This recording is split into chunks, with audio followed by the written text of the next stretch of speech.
Conseil national des églises pentecôtistes, évangéliques et de réveil du Gabon, présidé par le révérend pasteur Gaspard Robien, depuis sa création en 2025, a ouvert sa première convention nationale en présence des autorités du gouvernement, invités de marque, pilotes d'évangélisation, aumôniers et fidèles venus du Grand Libreville et l'intérieur du pays pour fixer la boussole et perspective suite au bilan de l'année 2025 au temple Péniel situé au Précahuic ce 8 mai 2026. Seigneur, je te présente ceux qui gouvernent, ceux qui dirigent ce pays et qui sont représentés par ces hommes et ces femmes présents ici. Seigneur, ce que nous demandons, c'est que tu prennes le contrôle de leur vie, que tu parles à leur esprit. Seigneur, que les paroles qui procèdent de toi résonnent comme un écho qu'on ne peut entendre dans leur cœur. Seigneur, motive-les. Seigneur, alors qu'ils se sont engagés pour le bien de ce pays, motive-les à aller au bout de ce qu'ils ont commencé. C'est toi qui donnes aux hommes le vouloir et le faire, selon ton bon plaisir.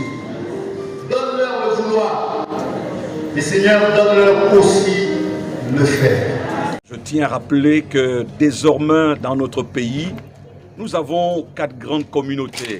Il y a l'Église catholique, nous avons l'Église évangélique du Gabon, nous avons la communauté musulmane et nous avons la communauté des églises pentecôtistes évangéliques de Réveil qui est née il y a 1 an et selon nos statuts, il est demandé à ce qu'il y ait une assemblée générale que nous appelons la Convention nationale une fois l'an. Cette convention nous permettra de faire le bilan des activités de l'année N-1, mais surtout de consolider notre unité, d'annoncer des grandes activités de l'année 2026-2027.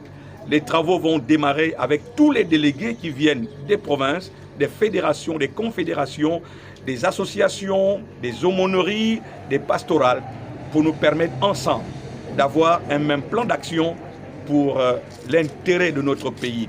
Ce plan d'action devrait toucher l'évangélisation, le social, l'accompagnement dans des grands sujets de la République, car sans Dieu, nous ne pouvons pas bâtir cette nation.